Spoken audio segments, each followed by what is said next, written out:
Пачобут вяртаецца ў Польшчу, так і не папрасіўшы ў Лукашэнкі памілавання, і вяртаецца ў Польшчу як чалавек, які фактычна па факту лукашэнкаўскую сістэму перамог.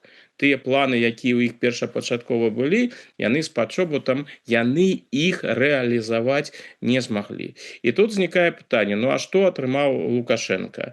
Па факту так вяртаецца, напрыклад, напэўна, ён пераедзе ў Беларусь Балан.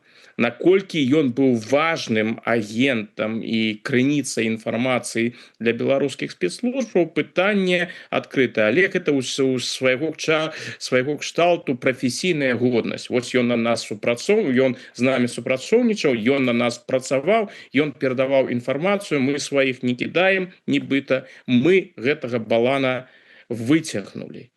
Што тычыцца астатняга, ну, можа, нешта атрымае Лукашенко ад Расіі. Усё ж такі Расіі ён у гэтым сэнсе дапамог. Расію абсалютна не цікавіць лёс Пачобута. Гэта для Расіі другаснае пытанне. Расіі патрэбны быў Буцягін.